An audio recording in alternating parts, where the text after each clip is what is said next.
Xoş gördük. Bugün sizinlə bir sualın cavabını axtaracağıq.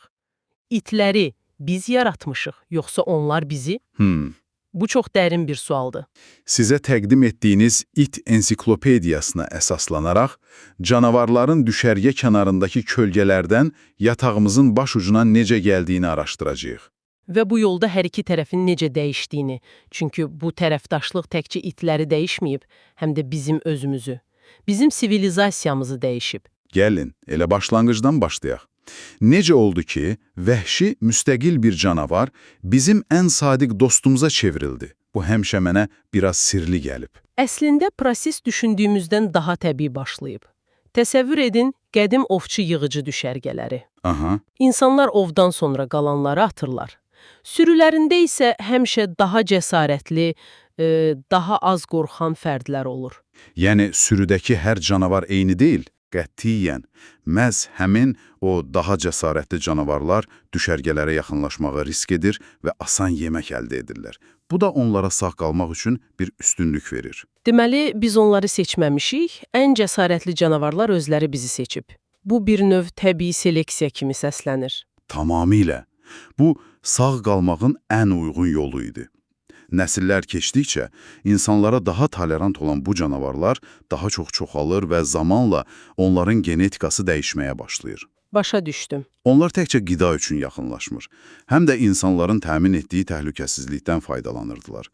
İnsanlar öz növbəsində bu yarı əhliləşmiş canavarların xəbərdarlıq etməsindən yararlanırdılar. Bəli, digər yırtıcılar barədə xəbərdarlıq etməsindən.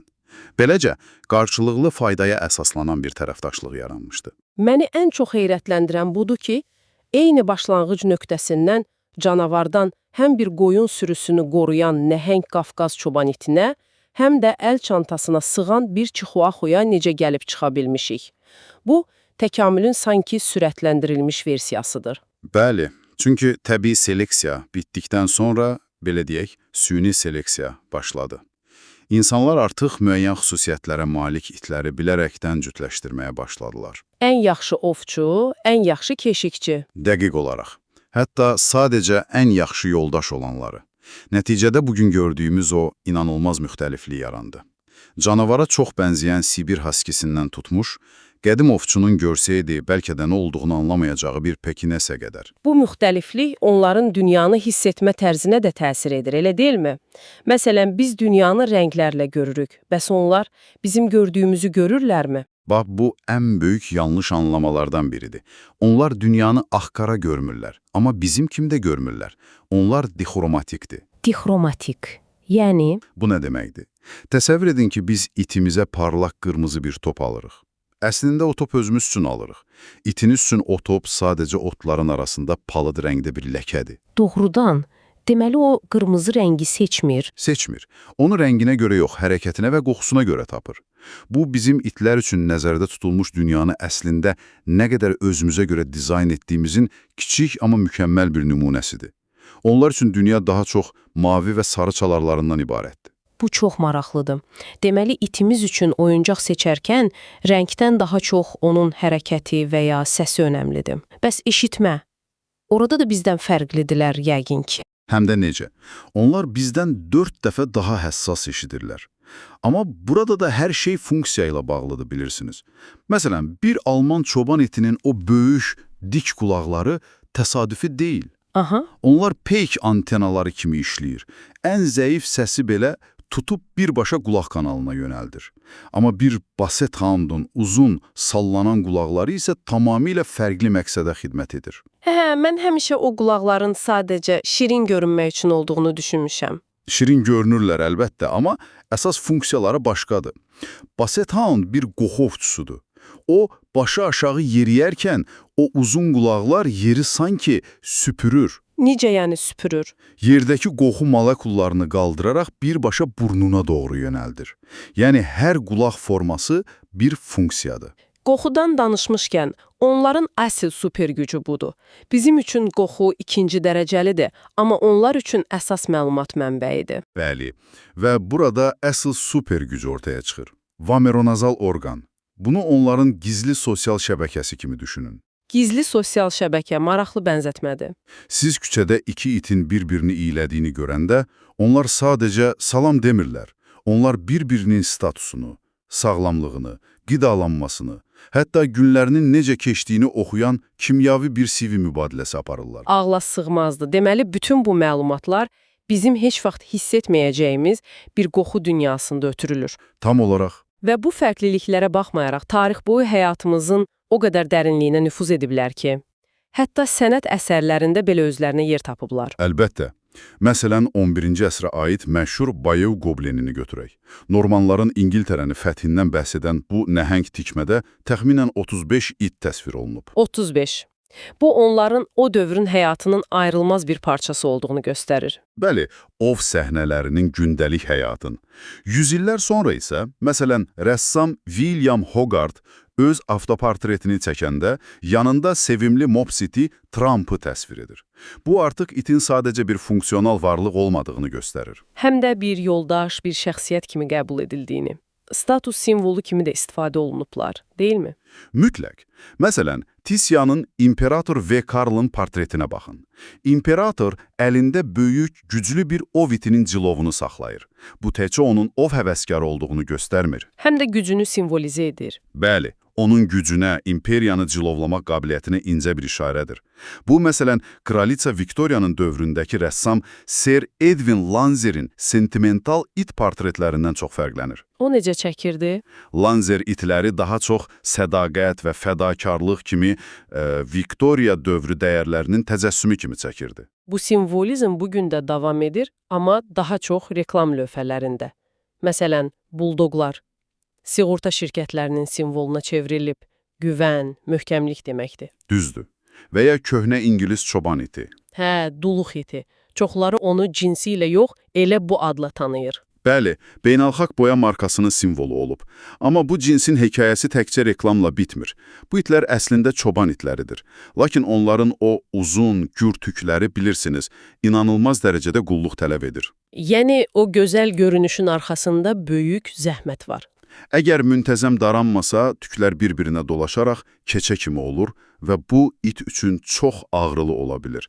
Yəni, reklamdakı o sevimli görünüşün arxasında böyük bir məsuliyyət dayanır. Reklam simvollarından danışdıq. Amma bəzi itlər var ki, onların hekayəsi reklam posterlərindən qat-qat böyükdür. Onlar həqiqi qəhrəmanlara çevriliblər. Elə Balto kimi. Onun hekayəsi sanki bir Hollywood filmidir, amma tamamilə gerçəkdir. 1925-ci il, Alyaska. Bəli, təsəvvür edin.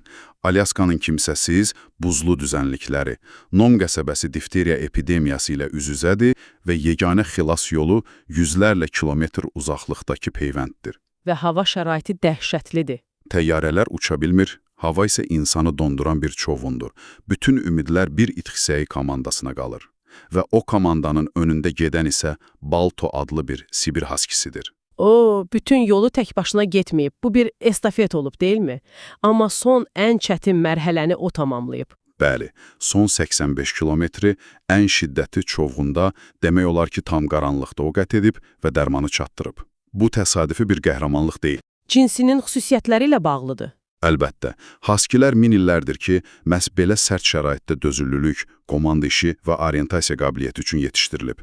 Baltonun etdiyi öz cinsinin məqsədini ən yüksək səviyyədə nümayiş etdirmək idi. Balto real həyatın qəhrəmanıdırsa, bir də ekranların ulduzu var, Rintintin. Onun da hekayəsi inanılmazdır. Birinci Dünya Müharibəsi döyüş meydanından xilas edilən bir bala. Bəli, Amerikalı əskər Lee Duncan tərəfindən Fransada bombalanmış bir it damından tapılıb. Duncan onu Amerikaya gətirir və onun qeyri-adi zəkasını görüb təlim keçməyə başlayır. Və o, səssiz filmlərin ən böyük ulduzlarından birinə çevrilir. Hətta az qala Oscar mükafatı alacaqdı. Hə, bu hekayəni eşitmişəm. 1929-cu ildə ən yaxşı aktyor üçün keçirilən ilk səsvermədə ən çox səsi o toplayıb. Düşünə bilirsiniz? Bir it o dövrün ən yaxşı aktyoru seçilib. Amma akademiya bir heyvana mükafat verməyin, necə deyim, qurumun nüfuzuna xələl gətirəcəyini düşünüb. Və səsverməni yenidən keçiriblər. Bəli, mükafatı ikinci yerə düşən aktyora veriblər. Amma bu əslində Alman çoban itindən təkcə sədaqətindən deyil, həm də inanılmaz oxuma qabiliyyətindən irəli gəlir. Oxuma qabiliyyəti. O, Rejissorun bədən dilini, səs tonunu, jestlərini anlayıb reaksiya verir. Bu klassik mənada aktyorluq deyil, amma aktyorluğa çox yaxın bir zəkadır. O səhnənin emosional ab-havasını hiss edir. Deməli, o sadəcə əmrləri yerinə yetirmirdi, həm də obraz yaradırdı bir növ. Bu çox təsirlidir. Müasir dövrdə isə biz itləri təkcə rollar üçün deyil, konkret məqsədlər üçün dizayn etməyə başlamışıq. Labradoodle cinsi kimi. Bəli, bu çox maraqlı bir hekayədir. Bu sadəcə iki cinsin təsadüfi cütləşməsi deyil. Hər şey Avstraliyada başlayıb. Görmə əlilliyi olan bir qadın üçün Düzdür. Onun bələdçi itə ehtiyacı var idi. Lakin ərinin it tükünə qarşı şiddətli allergiyası vardı. deməli, onlara həm bələdçi it kimi ağıllı və mülayim, həm də tük tökməyən bir it lazım idi. Dəqiq olaraq. Beləliklə, Avstraliya Bələdçi İtlər Təşkilatı Labrador Retrieverin mülayim, təlimə yatımlı xasiyyəti ilə pudelin tük tökməyən hipoallergen xüsusiyyətini birləşdirməyə qərar verdi. Nəticədə də Labradoodle yarandı. Ancaq bir dəqiqə bu dizayner itlər həmişə planlaşdırıldığı kimi alınır. Çünki eşitdiyimə görə bəzən Labradorun tük tökən xüsusiyyətini və pudelin biraz gərgin xasiyyətini eyni itdə cəmləyə bilərsiniz. Bu bir növ genetik lotereya deyilmi? Bu çox doğru bir müşahidədir. Xüsusilə ilk nəsillərdə nəticəni proqnozlaşdırmaq çox çətindir. Eyni zibildən olan balaların belə görünüşü, tük quruluşu, xasiyyəti bir-birindən kəskin fərqlənə bilər. Yəni, biri onasına, digəri atasına oxşayır. Tam olaraq. Biri anasına, digəri atasına, üçüncüsü isə hər ikisinin qarışığına bənzəyə bilər. Stabil bir cins yaratmaq üçün illərlə davam edən diqqətli seleksiya tələb olunur. Bütün bu məlumatlar göstərir ki, it sahibi olmaq sadəcə bir heyvan saxlamaq deyil, həm də onun tarixini, ehtiyaclarını anlamaqdır. Xüsusilə də yeni bir bala evə gətirilirsə. Mütləq. İlk gündən etibarən bir rejim qurmaq çox vacibdir. Qidalanma, tualet, yuxu saatları. Bu, balanın yeni mühitə daha tez uyğunlaşmasına və özünü təhlükəsiz hiss etməsinə kömək edir. Sağlamlıq məsələləri də var təbii ki. Əlbəttə, onu darayarkən və ya sığallayarkən dərisində hər hansı bir şiş, kəsik və ya parazit olub-olmadığını yoxlamaq olar. Gözlərdə axıntı və ya qulaqlarda qeyri-adi qoxu kimi kiçik əlamətlər belə bir problemin erkən siqnalı ola bilər. Beləliklə biz canavar yoldaşlarından başladıq, sənət əsərlərindən, reklam ulduzlarından və həqiqi qəhrəmanlardan keçərək bugünün dizayner itlərinə gəlib çıxdıq. Bu uzun yol göstərir ki, itlərin hekayəsi əslində bizim öz sivilizasiyamızın güzgüsüdür. Əsas nəticə, məncə, budur ki, hər bir cinsin öz tarixi və məqsədi var və bu, onun xarakterini, görünüşünü və ehtiyaclarını formalaşdırır. Bir Basset Hound'un niyə bu qədər uzun qulaqları var və ya bir Greyhound niyə bu qədər sürətlidir? Bütün bunların arxasında bir niyə var. Bəli, və bu niyəni anlamaq, qarşılaşdığınız hər bir itə olan münasibətinizi daha da dərinləşdirə bilər. Onlar sadəcə fərqli görünüşlü heyvanlar deyil, hər biri müəyyən bir iş üçün min illər boyu formalaşdırılmış canlı sənət əsərləridir. Və sonda sizi düşündürəcək bir sual. Bu ensiklopediya bizə itləri ovçuluq, keşişçilik, yoldaşlıq, hətta status simvolu kimi öz ehtiyaclarımıza uyğunlaşdırmaq üçün nə qədər dəyişdirdiyimizi göstərir. Bu, adamı düşündürür. Bizim cəmiyyətimiz dəyişməyə davam etdikcə, gələcəyin iti necə olacaq?